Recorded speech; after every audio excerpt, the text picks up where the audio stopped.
This is a recording for Wednesday, October 31st, and it's for Avid students who are gone today.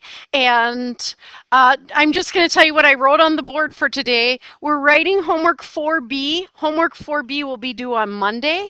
Yesterday we wrote homework 4A, and it's due on Thursday. To be super honest with you, we're doing the STAR testing on Thursday, so you probably won't have to hand it in on Thursday, but that was the due date that I kind of set as we went. So homework 4A is due Thursday. Homework 4B is not due until Monday. We're going to work on notes for 2-4 today, and Thursday is the STAR test, and so then I'll ask that you bring your Chromebook for that. And today we're just going to go over lots of things. I even have just another handout for us as we go. I will be asking students, I'm recording this first hour for all Avid students. I will ask people to read things as we go, and so then I'll probably just repeat that. So when I ask them to read something, maybe you could read it as well. And so yesterday I asked everybody to read this postulates, points, lines, and planes. And I'm just going to tell you, the more familiar you are with these, the easier things will be down the road as we go. And I would say even to the point of almost memorizing these, just so that they're super fresh in your mind. I said at least to 1 or 2 hours yesterday that it is a good idea to kind of read through your geometry notes to kind of stay current on things as we go. So when you read the postulate, and you can certainly use the numbering system, I would love for you to do that, but I will tell you that if all you write is a number, I will never give you credit for that, because I'm not making you memorize the numbers, and so I also am not memorizing the numbers. So if you only write the number of the theorem or postulate, because we'll have theorems as well, then I won't give you credit for that as we go. So I'm going to ask people just to read the postulate and the explanation. We're maybe going to write a little bit in for these. I did make the handouts a little on the small side. So read postulate 2.1 for us.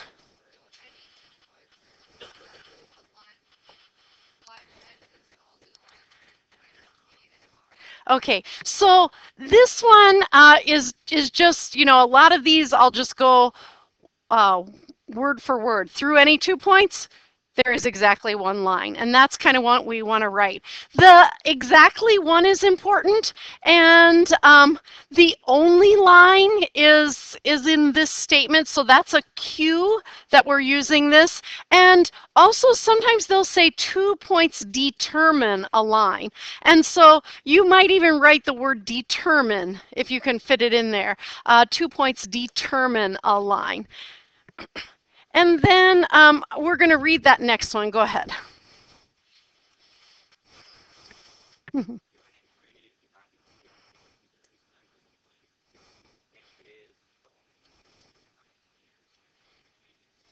Okay, and notice, you know, 2.1 is about points and lines, and then 2.2 is about points and planes. So through any 3 non-collinear points, there is exactly one plane. Exactly one plane. So that, again, exactly one is important.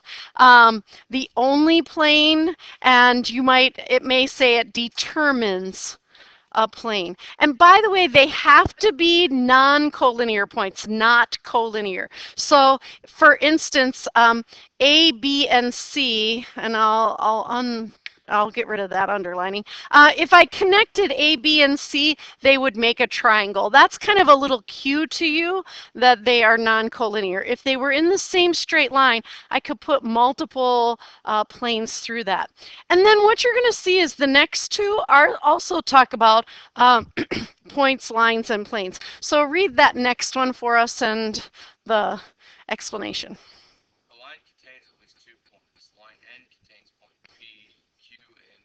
Okay, so this is that a line contains at least 2 points. So the key word there is contains. The other one, the very beginning one, said kind of this exactly one, but now we're just saying, this line has at least 2 points on it. So if it's just saying there happens to be some points on this line, it's probably this postulate and not the one that was the very first one. So then read that next one for us.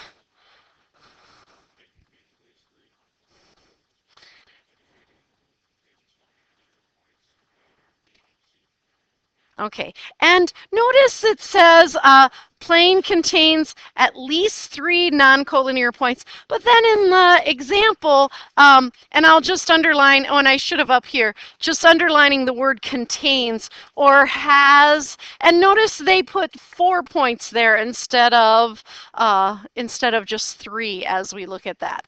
So then the next one, actually the next couple talk about things that are maybe just a little more involved. So read that next one for us, right here.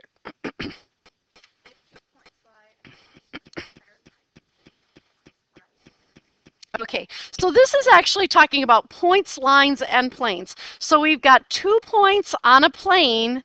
Then when we draw that line, the whole line has to be on the plane. So if 2 points lie on the plane, then entire line lies in that plane. And I didn't underline containing those points, even though that's important. So then over here, it's saying points A and B lie in that. So this, and notice it doesn't say the entire line, but line M contains those 2 points. So line M is in plane K. So we've got these 2 points on the plane, and so then we've got that line on the plane. So kind of the wording, how they say things here is going to be kind of the most important. And then read for us 2.6.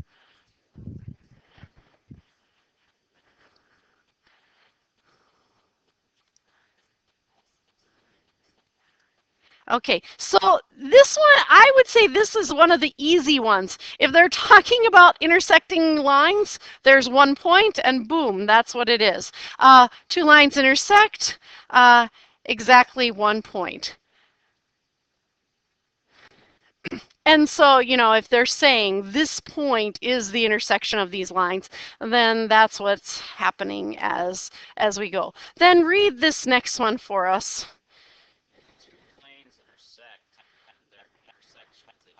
Okay, and if 2 planes intersect, then their intersection is a line. And I like to think of that as like the spiral on a notebook as the line, right? And these notebooks, that pages then could be lots of different planes that are intersecting in there. And, if I use kind of 2 that are across from each other, then I can say that's a single plane as I look at it. So 2 planes intersect in a line. And so you do have to write these kind of in words, but you don't necessarily have to write them word for word. Do you know what I mean by that? So like for this one, 2 planes intersect in a line. So you don't have to write all the words, but you have to write enough words so that I can tell what the postulate is as we go. And so a lot of this is just digging through clues as they say a statement like these over here, and which one of these postulates that matches as we go. And then I will say this, I have another handout that I want to go over, and I'm going to pause right here. This is how to write a flow proof, and I didn't give you this handout yesterday, so I'm going to give it to you today. And for the people who are gone, it will be in the back of your group folder, and so it will be there. I think I gave you too many. Is that 3? And it'll be there for you when you get back.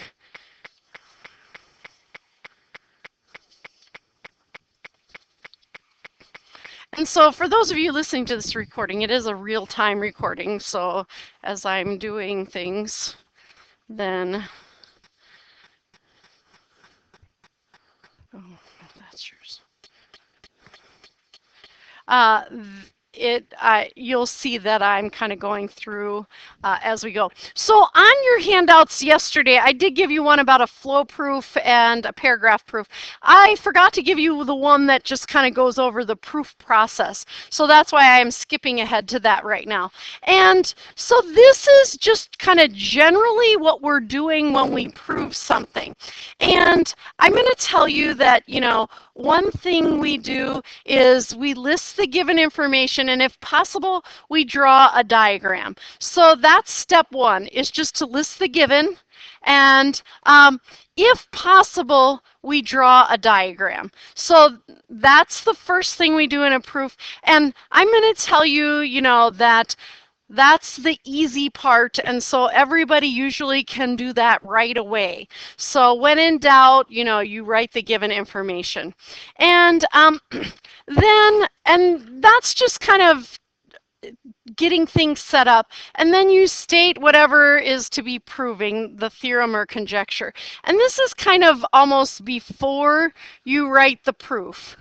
And then step 3 and 4 kind of go together, and this is the actual, the proof. And it's somehow creating a deductive argument by forming logical chain of statements linking the given to what you're trying to prove. So it's a deductive argument, and it's a logical chain of statements linking given to proof. And so we're trying to kind of prove things as we go. Then step 4 is kind of happening at the same time, and that's to justify. And we justify with reasons that are definitions, algebraic properties, postulates, and theorems.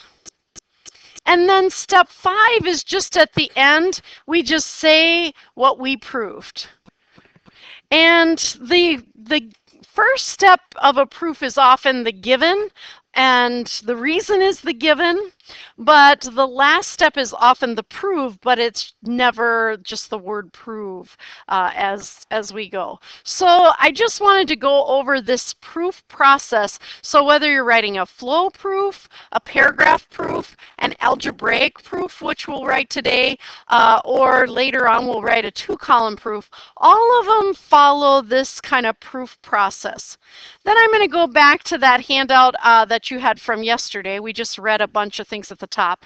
And then this is just kind of a little bit more information about how to write a flow proof. I really feel like the book authors are really doing a little better job of kind of going through this. So as we're writing the actual proof, the given statement goes in a box. And so I'm going to actually put that like that.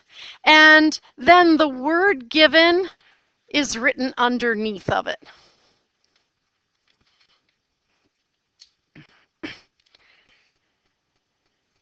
And then step 2 is this deductive argument, the chain of statements linking the given to what we're trying to prove.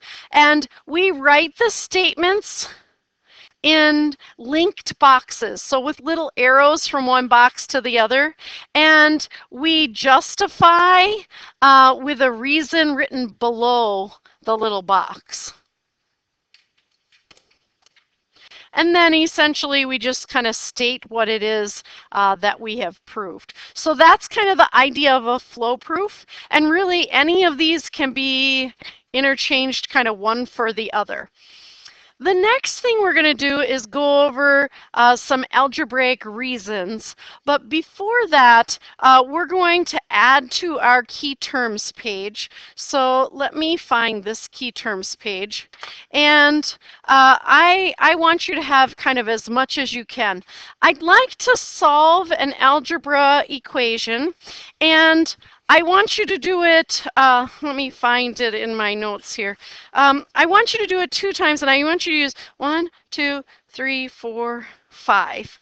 I want you to use 5 lines of notebook paper for the first one, and I want it to go one right under another. So find a place where you have at least 1, 2, 5 lines of notebook paper. So one after the other, because you're going to write it one way and then you're going to write it another way, okay? So you need 5 lines of notebook paper to write this problem. And hopefully it's in your key terms. If it won't fit there, maybe go to the next odd page as you go.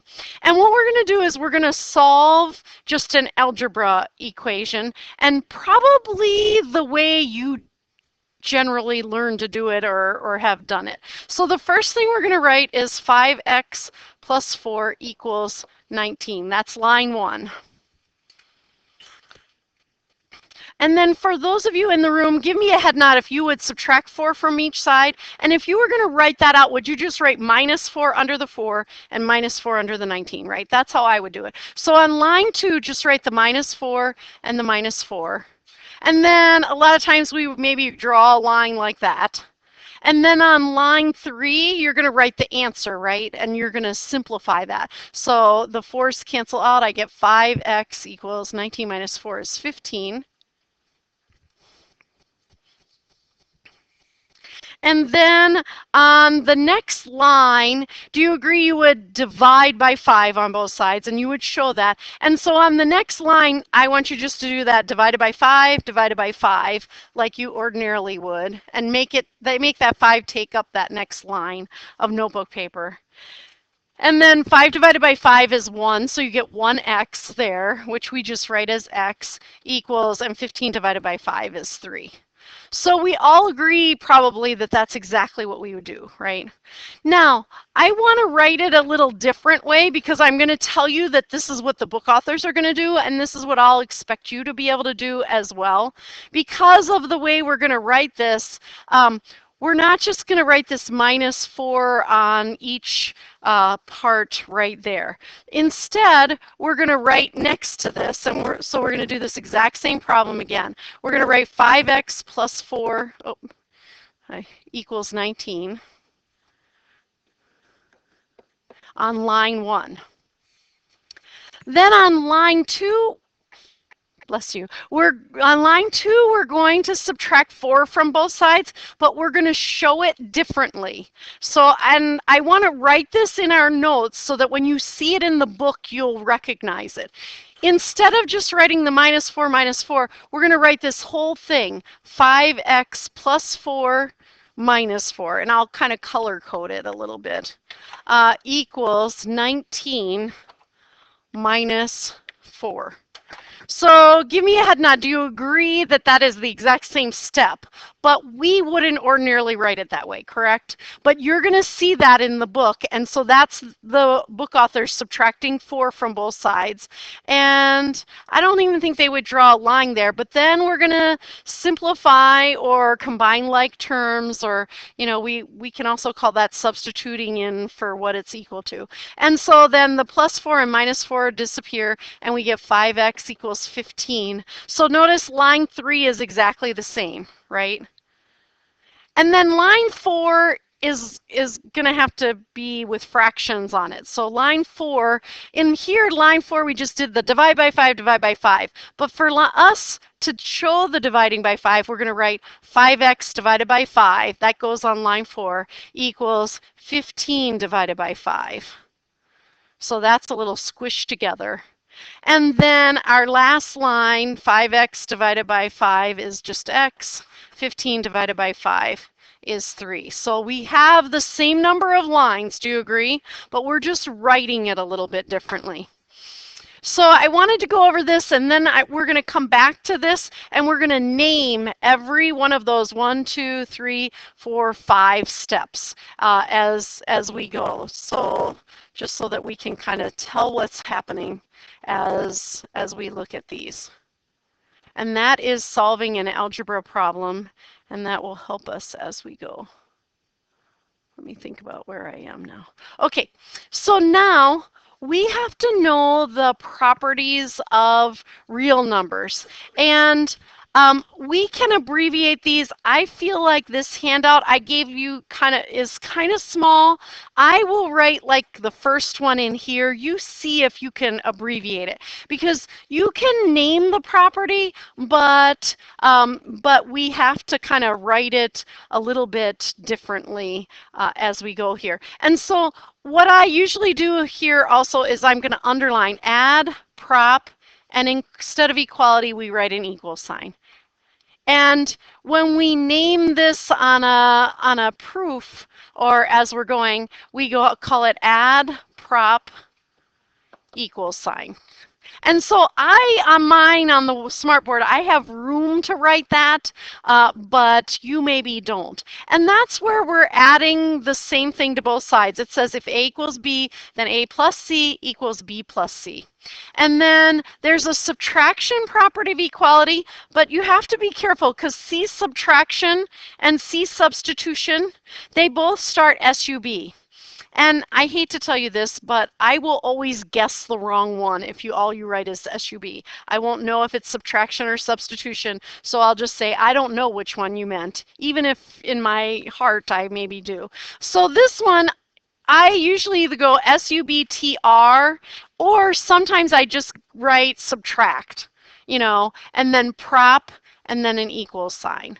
And so subtract prop equal sign. And that means I have an equation, and I'm going to subtract C from both sides. And kind of think about that problem we just did. Did we subtract 4 from both sides? Yes. And so that's what's going to happen here. The next one is mult, M-U-L-T, prop, and an equal sign, M-U-L-T, prop, property of equality. Now, to be super honest, these you barely have to memorize because you're going to know it's what you're doing to both sides of the equation. And so if A equals B, then A times C equals B times C. Division, DIV, prop, equality, division property of equality, and DIV, prop, and an equal sign. And then the next ones might seem like, why would I ever write that something's equal to itself? But just trust me, in geometry, we will do that. And so these two properties, you'll see that, or excuse me, these three properties, you'll see them a lot in geometry. They're reflexive, symmetric, and transitive. And the reflexive property of equality just says A is equal to A.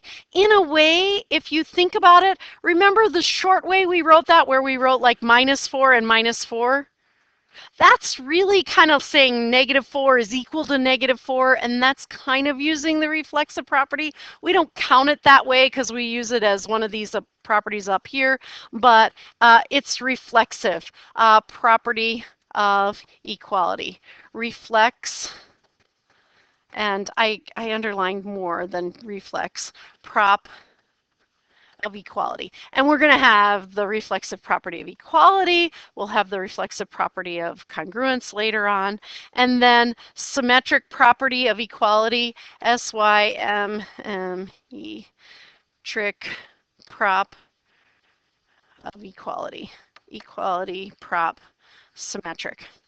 And transitive is not exactly the law of syllogism, but it kind of reminds me of that because this is what the symmetric or transitive property says. Oh, I'm sorry, I didn't really go over the symmetric properties. The symmetric property of equality says if A equals B, then B equals A. Have you ever gotten, look, 3 equal to X, and then you flipped it around to say X equals 3? You're using the symmetric property of equality. That's all it is when we flip things from the left to the right of the equal sign. So that's the symmetric property. Trans prop of equality, oops, of equal sign. Transitive property of equality, trans prop of equality. And so even if you can't fit those abbreviations, just know that's what I'll be writing on my paper. And I tried to do underlining as we go. So this one says if A equals B and B equals C, then A equals C. So it kind of reminds me of syllogism because if it's the first thing is equal to the second thing is equal to the third thing, then the first thing is equal to the third thing. Now, the next one is substitution, and a lot of times we just write substitution. If you want to write property with the equal sign, that's fine. If you leave it off, that's usually okay too. Substitution. And I'm going to tell you this, the book authors used to use substitution almost all the time. I've noticed sometimes they're calling that simplify in some situations. So just know that as we go. So let's see, we took 19 minus 4, correct? Earlier. So when we take 19 minus 4 and we replace that with 15, that's substitution. Does that make sense? So substitution, sometimes it's just simplifying, doing the arithmetic as we go. So if A equals B, then A may be replaced by B in any equation or expression. And then the distributive property, which we can go either way, distrib prop equality. Distrib prop of equality. And you should be aware of that. If it's A times in parentheses B plus C equals AB plus AC, or we can go backwards as well. AB plus AC equals A times parentheses B plus C. Then the midpoint theorem is next. And I don't know if I said this yesterday in any hour, but for the midpoint theorem, it's the same textbook company, and it's kind of the same authors. So in the last version that we were using up to last year, they interchanged the midpoint theorem and the definition of midpoint an awful lot. So I don't know if they'll still be doing that, but because of that, I'm very lenient on it. So this is, if you know M is the midpoint, then you know that these two things are congruent.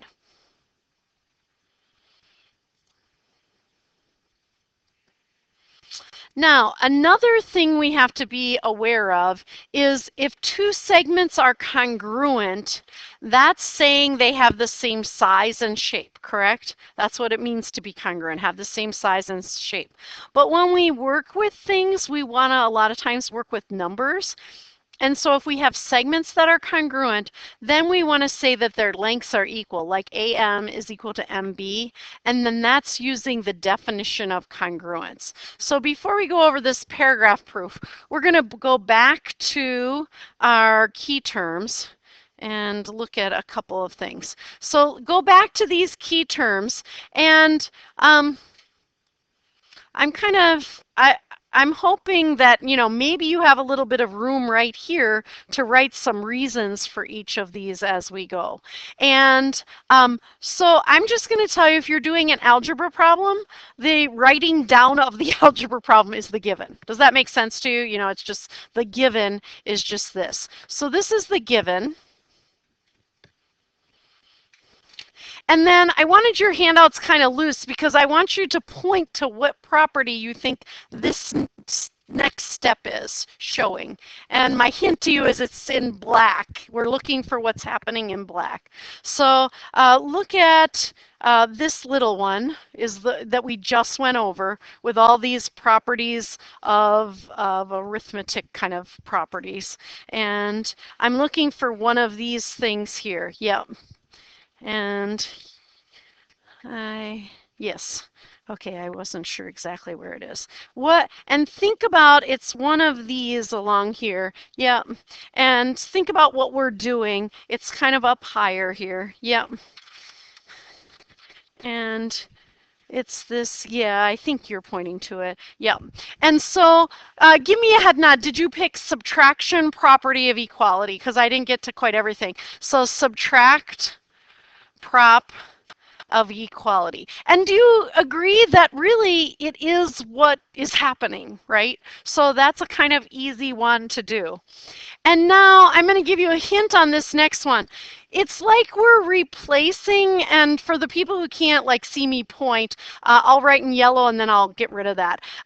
Isn't it true that we kind of replace the 4 minus 4 with 0, right? Even though we don't write it. And we replace the 19 minus 4 with 15. When we replace something with something that's equal, point to which one you think that's going to be. Point to which one you think that's going to be when we replace something with something equal, and it's in that same whole deal. I'm kind of looking. Yes, that's the one. So it's kind of low on that little area. So when we replace something with something that's equal, yep. When we, yep, replace something, I think so, with something that's equal. And so let me put that down a second. And when we replace something with something equal, that is substitution. So a lot of times when we're simplifying an arithmetic problem in our head, then we're using substitution. And so I'm even going to write on here like 15 minus, oh, it was 19 minus 4. 19 minus 4 equals 15. 19 minus 4 equals 15. So we're taking the 19 minus 4 and we're replacing it with 15. So that's what substitution is. Sometimes the book authors are calling that simplifying, but really, you know, we're going to call it substitution as we go. And if you wrote simplify, I would probably not mark that as wrong. So that is substitution. And so we've got subtraction and substitution. So notice, you know, both of those words are there. Then, what is happening in step 4? Just find it. Give me a head nod. Do you know now? Do you have a thought on, you know, without even looking almost, what is step 4 going to be? Is it the division property of equality? Yeah. And sometimes could you think of this as multiplying by 1/3? Instead of dividing by 3. So somebody could say it was the multiplication property of equality because they're multiplying by 1/3. Somebody could say it's the division property. Usually, if we were going to do it as the multiplication, it would be like that, equals 15 times 1/3. And so a lot of times, you know, if I was going to use it as multiplication, that's what I would write. But this is the division, div, prop of equality. And then we're replacing 15 divided by 3, or 15 divided by 5, my bad, with 3. And, oh, I think I did that wrong when I wrote it. Oh, well. And then 15 divided by 5, which is equal to 1. So when we replace 15 divided by 5 with 3, that is substitution. Substitution. Okay? So remember yesterday we said you could do 100 algebra problems like that, right? Now we're saying, okay, as a first step, because we're super good at doing algebra problems, let's do some of those and justify our reasons as we go. That'll kind of lead us into geometry proofs. Does that make sense? So that we've kind of done some things that are not geometry. The other thing that I want you to write on this key terms or someplace in your notes, so I know we're running out of space here because this is a huge section. And that is this idea of definition of congruence. So if I have something like segment AB is congruent to segment CD, and you know, the one I'm thinking about is that midpoint one, which had M in it, but I don't care. And I'll just say that's the given, or I'll put 3 dots, some reason for me saying that. Then if I change that to AB equals CD, I'm using the definition of congruent segments. Definition of congruent segments. And I think our book authors this year are saying like definition of congruence. And that can go either way. So I can say this first and then that, or I can say, you know, the way that I have it there. And if I either take out or put in that is congruent to symbol, then that is the definition of congruence.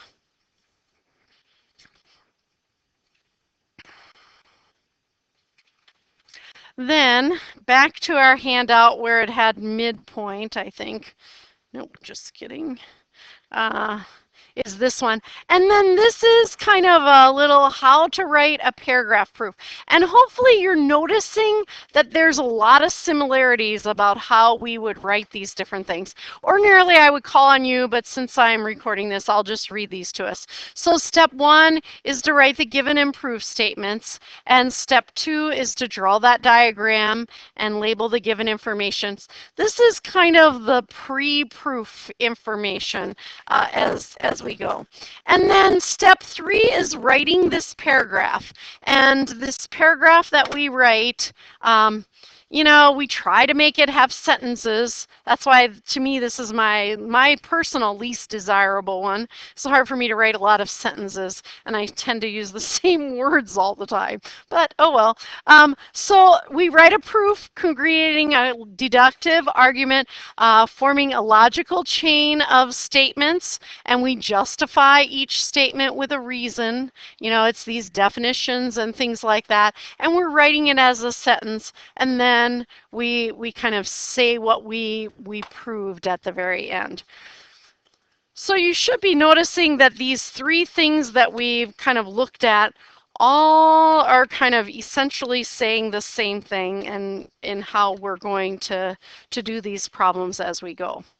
So then we're going to move to the handout that has maybe 1, 2, and 1 and 2 or 1 and 2 and 3 for our notes. And this is our first one. This picture is a little hard to see on your notes, but in my mind, it's not super mandatory that we have to see it. Yep.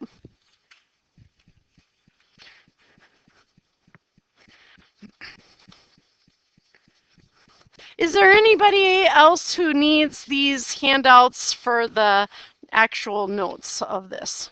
Okay, then the other thing I want to say, and I should have some of these by me, the handout that you want now is in front of you is postulates, points, lines, and planes. Will you find that one?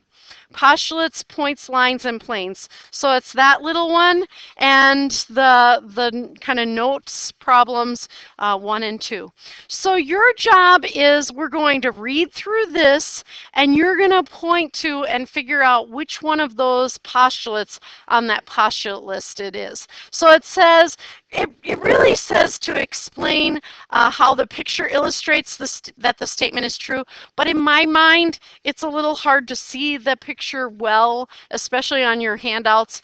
So we're just going to go to this part that we then state the postulate that can be used to show that the statement is true. So I will try to show it on this picture, but it's a little hard to quite see. So it says points F and G determine a line. So point F is right there and point G is right there. And they're kind of on that edge of that building, if you think of that as a polyhedron as we look at that. And points F and G determine a line. And so think about how many points they're saying and what we get from that.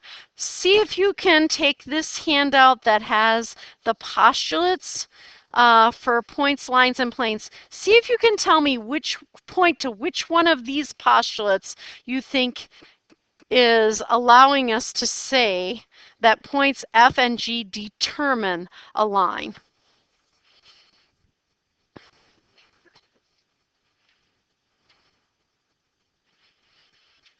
Any thoughts?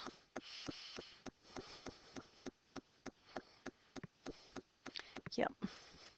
We're looking at that one. Did you find it? Yep. Yes. Yes. Yes. Yes. And yes. Okay. So the one that it is, read to us what that says, the postulate is. Okay, so through, and is that 2.1 for people who are looking at the handout because I don't have it there? 2.1, through any 2 points, there is exactly 1 line. So the word here is determine, and we maybe wrote that word on there as well. And we're just going to write that postulate through any 2 points. And look at how I'm writing that. just look at the smartboard a minute, through any 2 points. So you can abbreviate as long as I get the idea. Through any 2 points, comma, I'm going to write exactly one line. Exactly one line. Through any 2 points, exactly one line. Just so that we kind of have that as we go. So that is for 1A. Then 1B, here's what it says there. Points A and D, and so here's A and D, and they lie on plane BEC, which is kind of that whole face of that polyhedron, that building. So they lie on that plane, BEC, and on line N. So line N is this line here that kind of goes along that edge. So line N lies entirely in plane BEC. And remember, even though plane BEC is like that's side of the building, a plane goes on forever, right? So the plane goes on forever. So look at that and look at that same handout, and I'll give you some clues. We've got these 2 points that are on the plane, and so then it's saying the line is on the plane. So see if you can find which one it is. And I'm going to look kind of close at yours because I'm not sure which one it actually is. Yeah. So yes. So see if you can find which one that is on here. Yes. Yes. Yep. And read that one to yourself. Yep. Yes. And so tell me what number it is, just so I can say that. It's 2.5, and read it to me.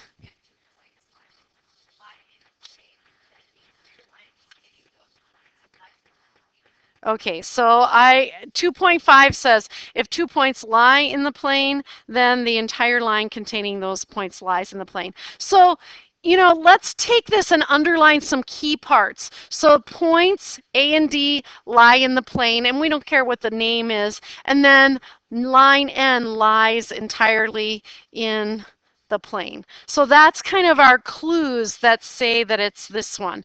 And so the way I'm going to say it is if 2 PT on plane, then entire line on plane. If 2 PTS on plane, comma, then entire line on plane.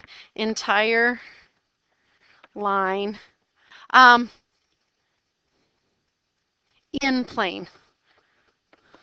I always want to say on the plane, but it's actually in the plane, and there is a little difference there. So if you want to also write that it's 2.5 as a note to yourself, you sure can. And I'm going to just tell you, for me, you have to write this. For the book authors, I think they'll say 2.5, 2 point this, 2 point that. And so that'll help you with correcting if you also write that along with that as you go. So then our next thing is to determine whether the following statement is always, sometimes, or never true. And we're going to explain our reasoning. And we're kind of using this page as well. So this says the intersection of 3 planes is a line. So we know from here something about the intersection of 2 planes. What does it say about the intersection of 2 planes? I think it's like the very last one of those. Okay, so if 2 planes intersect, then their intersection is a line. So we can have, you know, and I'll just pretend my 2 planes are here. We can have 2 planes intersect and they're a line, right? That spiral of the book is the line. This plane goes on forever that way, and this plane goes forever that way, right? And so those are our kind of 2 planes. But suppose I throw a 3rd plane in here. Could I put the 3rd plane so that they all intersect in that same line? Yes, but could I draw the third plane so that it doesn't intersect these two in a line, but it intersects both of them? And here's my idea. And for those of you who aren't here, I am like, very poorly trying to hold a bunch of piece of paper to show these planes. So do you agree I've got the up and down plane right there? And I've got the horizontal plane, so I've got a vertical plane and a horizontal plane. What if I take this other plane and I kind of put it like that? Would it intersect these planes? So I've got that plane that's the horizontal one. I've got the vertical one. If I put another one, it's going to hit the horizontal one, right? Because it's going to kind of slide through that way. It's going to hit the vertical one because it's going to slide through that way. But how many points do all three of those have in common? So this one goes in there and kind of comes out there. I think they would just have that one little tiny point in common, right? So I think the intersection of three planes could be a line. So if it goes like that, it's a line. But if it's turned a different way, it could just be a point. So to me, that means that would be maybe sometimes. So I'm going to just give myself a little hint. So two planes intersect in a line. Intersect in a line. But then that third plane can either intersect in the line or just a single point. So three planes could intersect still in the line, or just a single point. So intersection of three planes is a line. Sometimes, always, sometimes, or never. It's going to be sometimes for this one. So sometimes is going to be our answer for that one as we go. Now, I'd like to get to this next one as well. Through points H and K, there is exactly one line. Through points H and K, there is exactly one line. Find the postulate that matches. And we've used that postulate already. Can you find it? Which one is it? Go ahead and read it to us. Just read that. Okay, so this says through points H and K, there is exactly one line. We have a postulate. Is it that first one, 2.1? Through any 2 points, there's exactly one line. So always, sometimes, or never, it's always. And through 2 points, exactly one line. And, one line, that is supposed to say. Exactly one line. And that is, I'll put it in parentheses like that, 2.1. So if it's saying something about that, it has to be kind of that always. I better stop there so that I kind of get everything that I need. And if you don't like having these loose, you can glue them in. Otherwise, having them loose right now allows you to be able to see all of them at once. And we will finish this on Friday, I believe.